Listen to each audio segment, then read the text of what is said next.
our work, I think, was instrumental in making the elections cleaner this year. I have no doubt about it.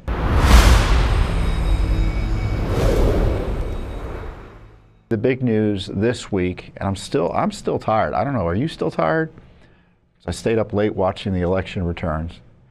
President Trump is going to be the 47th president of the United States of America. It is a tremendous victory. There's been really nothing like it in American history in terms of what he had to overcome to gain his seat back or his office back.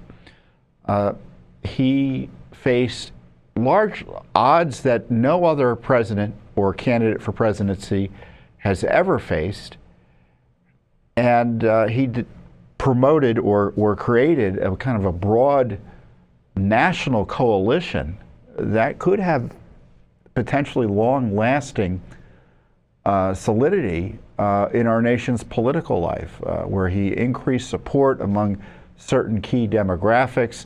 And I'm not going to get into all of that with you because that's what all the other networks have been doing for the last several days. But you generally know what I mean. It's just been it was an extraordinary feat. And here was President Trump on, I guess, not election night, but early the next day, in the middle of the night, around 2 or 3 in the morning. Here's a clip of what he had to say after his victory. Many people have told me that God spared my life for a reason.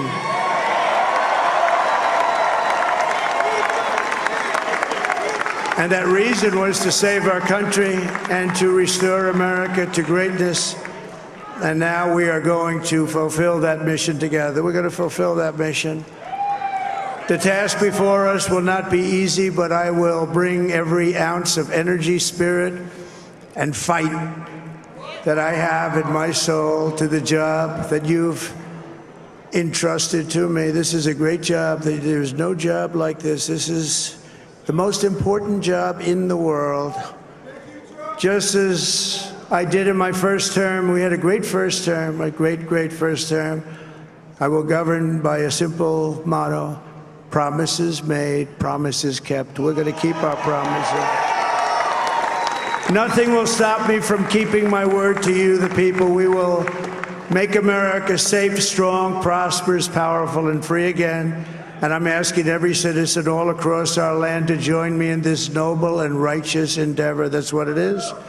It's time to put the divisions of the past 4 years behind us. It's time to unite. And we're going to try. We have to try. And it's going to happen. Success will bring us together. I've seen that. Yeah, big deal. It's a big deal. It's President Trump.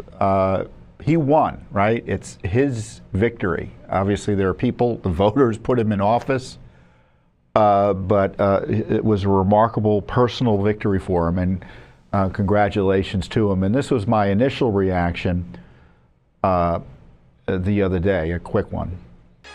Remarkable victory by Donald Trump against a rigged system that saw his home raided, sham prosecutions, the Biden-Harris Secret Service nearly getting him killed. Big victory for the rule of law. He needs to clean house. Yeah, right. He needs to clean house. That should be job number 1 or 2 or 3, maybe job 1A, B, or C, right? Because there's so many priorities facing our country in terms of crises that I don't envy him having to get it all done because he does have a relatively limited time once he's in office before the political calendar starts changing in a way that makes it difficult to get things done, even for a president. And our statement, our official Judicial Watch statement, kind of went through all the challenges he had to overcome in order to really achieve what I would say is the most remarkable political comeback in American history. And I think you'd have to kind of go through the annals of civilization to find, not American history, you have to kind of go through world history to find similar political comebacks. And there's really nothing comparable because there's been no civilization like Western civilization. There's been no nation with the power that the United States has. We should remember that President Trump, or the President of the United States, is the only candidate, obviously the Vice President as well, there's our two, that faces the electorate nationally. So that the only national candidate in this great nation we have. So it's really quite remarkable. And as I noted in our statement, we, of course, congratulate President Trump on his remarkable election as 47th President of the United States.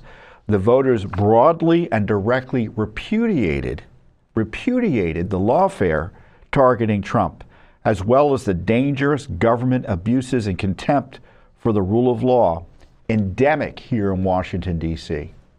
President Trump had to overcome unprecedented abuse by corrupt and partisan prosecutors, politicians, and judges, all of whom tried to rig the election by smearing, raiding, investigating, prosecuting, trying, convicting, and gagging President Trump.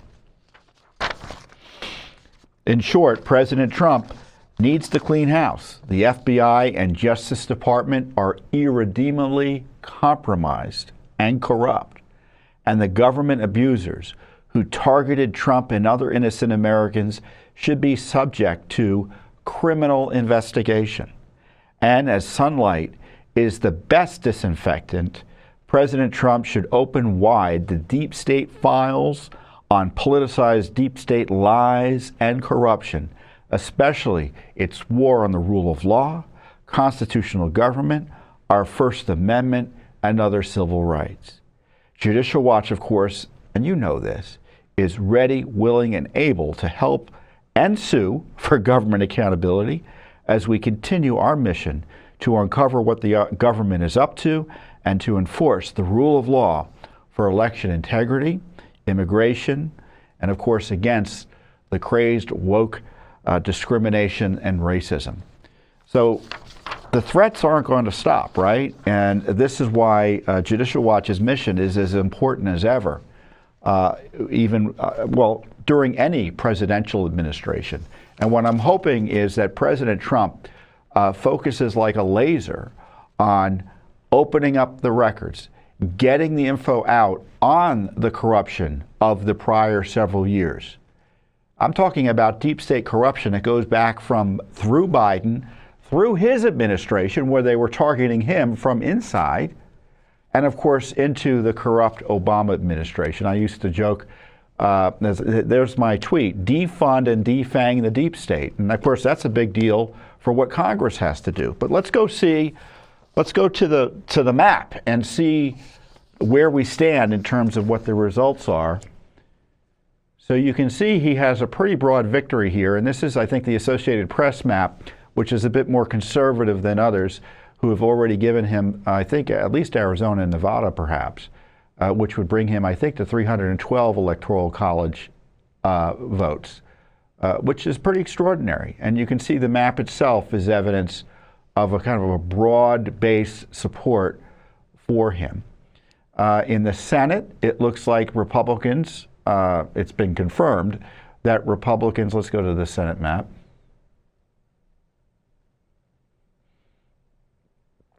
So there are still a few Senate seats up for grabs in Nevada and Arizona, at least according to the Associated Press, but Republicans are set to get at least 53 seats. So they're going to have a pretty strong majority. And in the House, it's a bit more of a close call. My guess is, which is educated, is that Republicans will retain control of the House. So if it happens as things seem to suggest, as the votes seem to suggest will happen, Republicans will control both the House, the Senate, and the presidency, which provides opportunities for tremendous reform, as I said, to defang and defund the deep state. And Kamala Harris, of course, was I don't want to do the obituaries on campaigns or spend too much time on it. But the coup was a failure, right? It was a failure. I mean, I'm increasingly convinced, and this is there's my tweet on it. I'm increasingly convinced, and this is just my putting on my political analyst hat, is that the Democrats realized that they were going to lose early in the year. And they saw with President Biden and his diminished capacities as kind of confirmed to everyone during that debate, and they all knew about it anyway behind the scenes, that things were going to be much worse election-wise. They were going to lose the presidency, likely, but they had an idea maybe they could keep the Senate. Certainly, they wanted to turn the House, and they didn't think that was going to be possible with President Biden. So they needed to get someone else in quickly. So hence, you had the coup. And Kamala Harris is placed in, and everyone knows what her deficiencies were. But I don't know if it mattered as much as the fact that there was this terrible inflation, extremism by the Biden administration, the lawfare, the efforts to kind of jail and target your political enemies. So to me, the writing was on the wall. And I think the Democrats largely knew the writing was on the wall. It doesn't mean they don't spend the money. It doesn't mean they don't try to win at the presidency. But I think they were just trying to mitigate the loss that was expected at the presidential level. Certainly the American people, in my view, and that analysis suggests, right, that you were all been lied to, that it was a race when it really wasn't a race. And as I highlighted, when they started calling Trump fascist and Hitler 2 weeks ago, I mean, that wasn't quote a new campaign strategy. That's what you do when you're losing. You engage in that kind of extremist name calling. So in some ways, the writing was on the wall.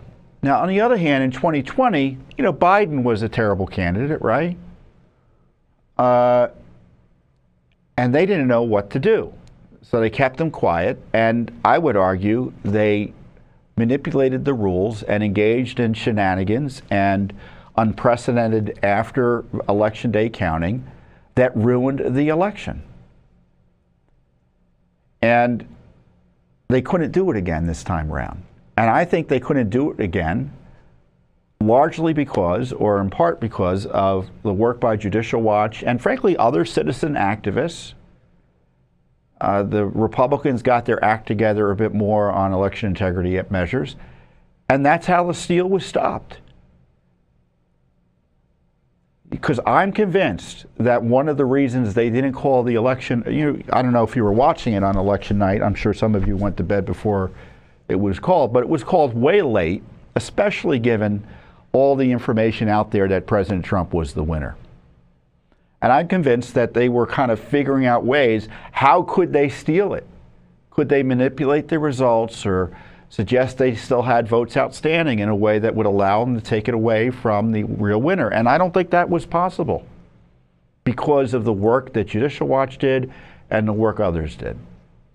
So yes, the steal was stopped, and I discussed that in this video here. Hey everyone, indeed the steal was stopped on election day. I think in no small part thanks to Judicial Watch's heavy lifting. In just the last year and a half or two, we've cleaned up 4 million dirty names from the rolls. We also got that huge Fifth Circuit ruling the other day that found counting ballots received after election day is unlawful. You can be sure that all helped ensure cleaner elections on election day. But there's more work to be done, so be sure to support Judicial Watch's election integrity work. So our work, I think, was instrumental in making the elections cleaner this year. I have no doubt about it. I mean, 4 million names, a warning shot from a major court that post-election day counting, even if it was limited to ballots only received after election day, the idea of counting ballots after election day received a significant blow thanks to Judicial Watch's work. And on top of that, you had the Republican National Committee following our lead on a lot of these election integrity issues. And they were actually willing and able to go to court on issues big and small to let the left know that anything inappropriate, illegal, or fraudulent or in violation of common sense and the law would be challenged. I mean, you saw up in Bucks County, Pennsylvania, where the bureaucrats tried to tell voters who were in line they couldn't vote. There were some shenanigans down in Georgia as well, and Republicans were all over that issue. Does it mean the elections were pure? Of course not. I mean, well, I'll get into that with Arizona. But this is how we save our country, by ensuring fair and clean elections and taking key steps to do it. And as a result, and I went through previously with you, you may recall, the various scenarios that either Kamala Harris wins outright on election night. There's no discussion of any additional vote counting in terms of having an impact. The decisions made on election night, that clearly she won. Or President Trump clearly wins on election night, which is actually what happened. And the good news is, and because the concern I had was that if he was winning on election night and he wasn't certified the winner, more or less, that this election would be taken from him again as it was in 2020. And the good news is, and it's not because of I'm not saying this because I share some policy goals and I'm happy Trump won. It's because I'm happy for the country. Because I believe the left was prepared to engage in violence if it was close in order to pressure Democrats to somehow deny him and to provide cover for them to steal the election. And because his vote was overwhelming, he avoided that outcome, and Americans avoided that outcome. I mean, here's the popular vote numbers, which is an interesting issue in light of the issue of, I was talking about removing 4 million dirty names from the rolls. Let's put up that popular vote chart. The Democrats got, 15 million less votes than last year. I think that's the current number. I don't know what it is. Trump won the popular vote, and Democrats got 15 million votes less than Biden did last year, Kamala Harris did. And the question is, where did those votes disappear to? And I don't know the answer. Is there a legitimate answer? Yeah, this is the number. Look at the difference in the blue bar there between 2020 and 2024. Trump got about 3 million fewer votes than he received last year. And look at that bar graph going across from 2012 to 2016 to 2024. You see the consistencies there? And then you got that big jump in 2020. What happened? Did those votes disappear? Were they phantom votes? I think that's an area ripe for investigation and discussion. Now, there may be legitimate reasons for it. It may have been that 2020 was because of the massive mail-in balloting, you had people both legal and I would suggest maybe ineligible voting in ways that never would ever be matched again.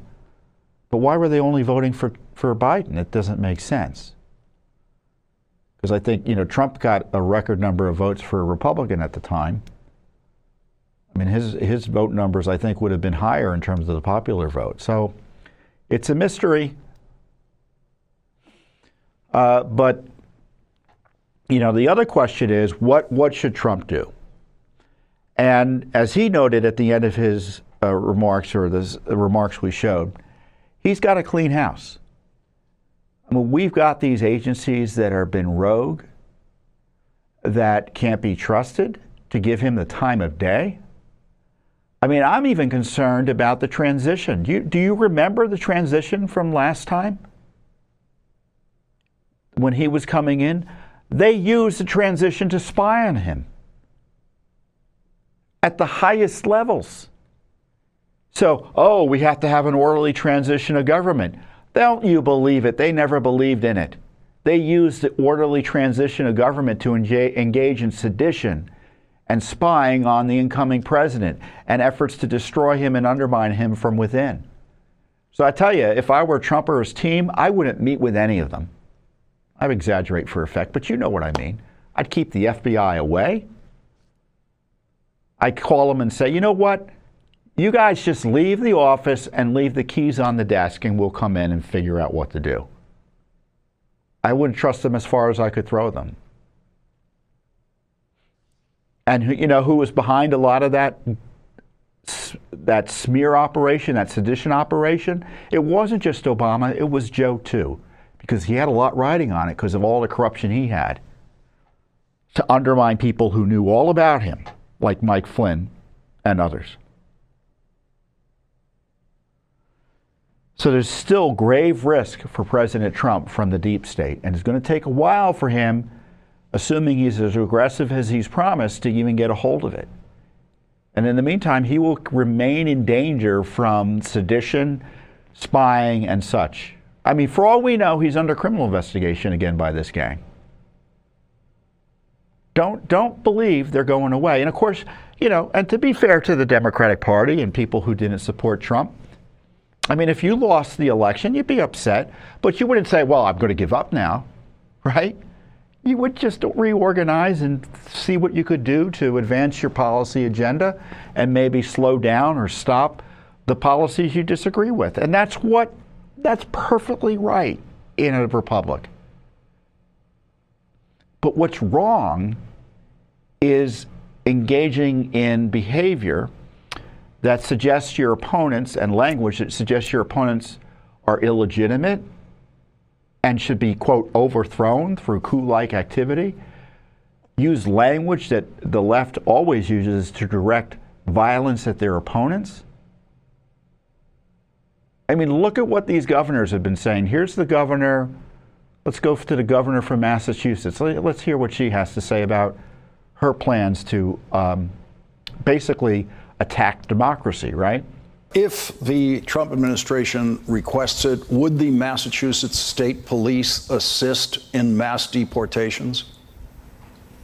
No, absolutely not. But well, that sounds like sedition to me.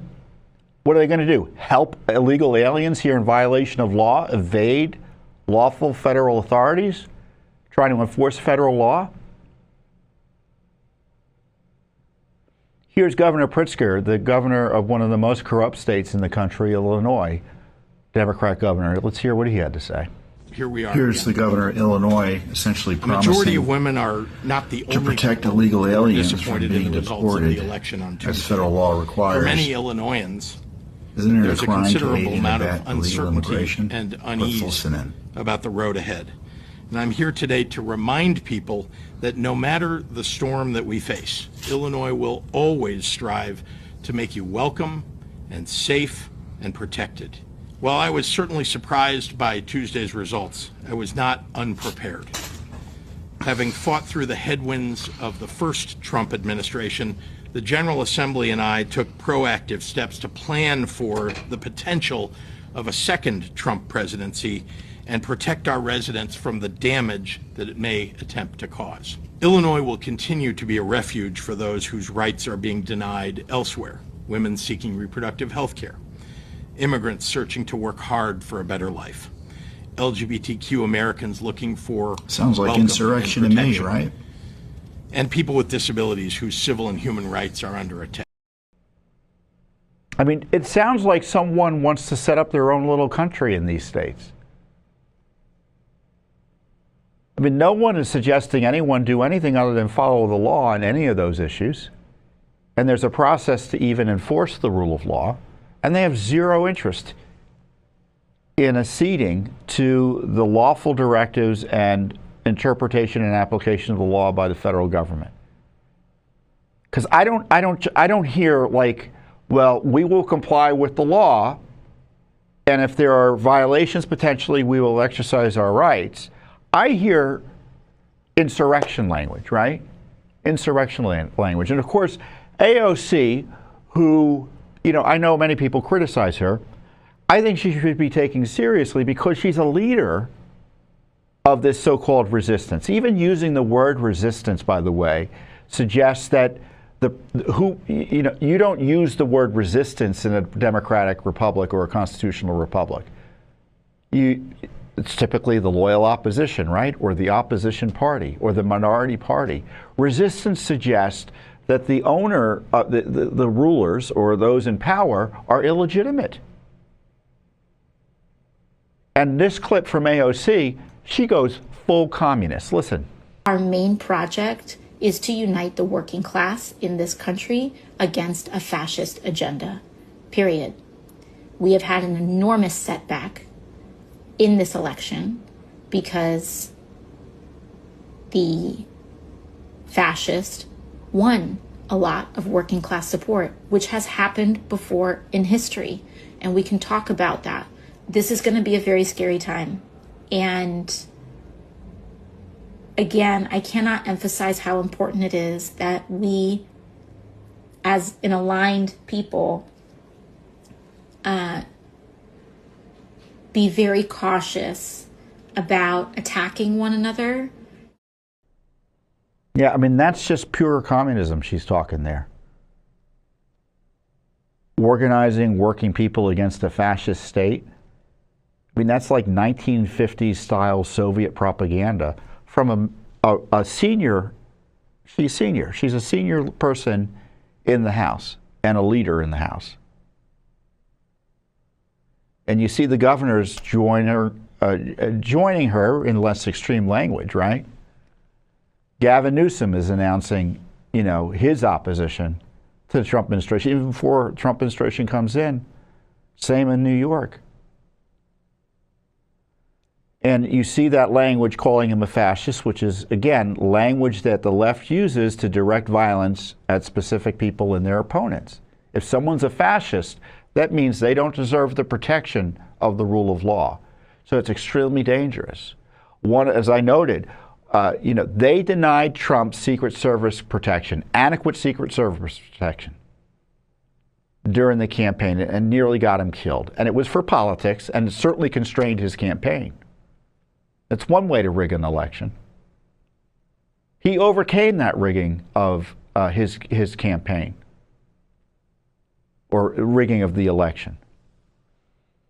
I mean, the news is breaking as I go and talk to you right now that the Biden administration finally, 2 days after election, was it 2 or 3 days after the election, they announced, there's this big Iranian plot to try to kill Trump. And even though they knew that plot was afoot, they still denied him full and adequate protection. So I tell you, when Joe Biden says that Trump should come by the White House and they're, you know how I might react to that. And I don't blame Trump for going there. There are reasons beyond maybe my personal pique at seeing this gang almost get him killed and putting him in jail illegally. So that's why, I said in terms of what happens next, transparency, accountability, integrity. FBI and DOJ, they can't survive in their current form. Maybe not at all, certainly with respect to the FBI. Because if they still do at the end of Trump's term,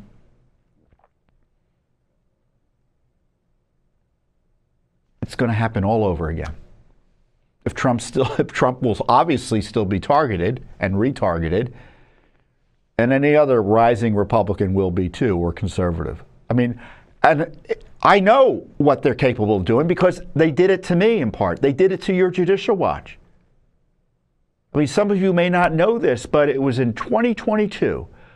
The Biden gang, the Biden FBI, they came knocking at my door. I had literally just gotten home from surgery for skin cancer. I'm lying on the couch. Knock, knock, knock on the door. Knock, knock, knock on the door. 6:30. It was at night. It was 2 FBI agents giving me a subpoena. And later I was hauled in before the grand jury.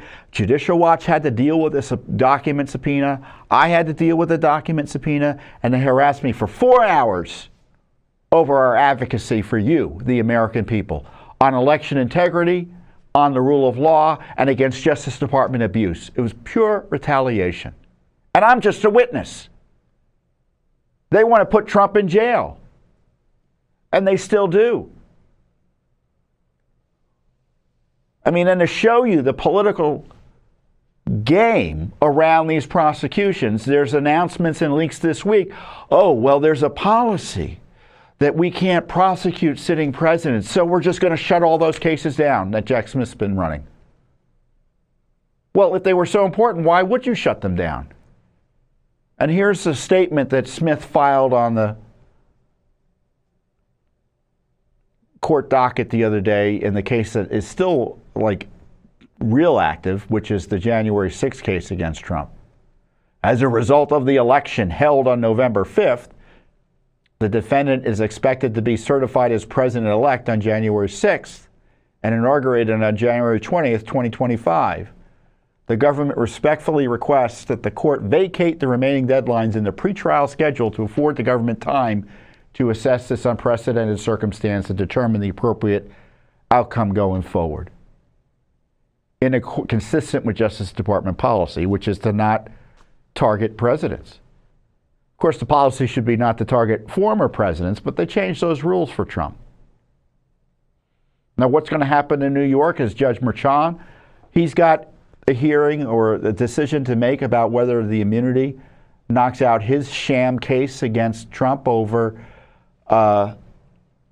non-crimes in New York, the so-called 34 felony convictions, which are about as legitimate. I don't know. I'm so mad I can't even close that metaphoric loop. Do you think Judge Merchan's going to not try to imprison Trump? I would say it's 50-50. And there's going to have to be incredible, swift action taken by Trump's legal team to stop that abuse from going forward. I don't know what's going to go on in Georgia. Looks like the courts may shut all that down because of misconduct by the prosecutor.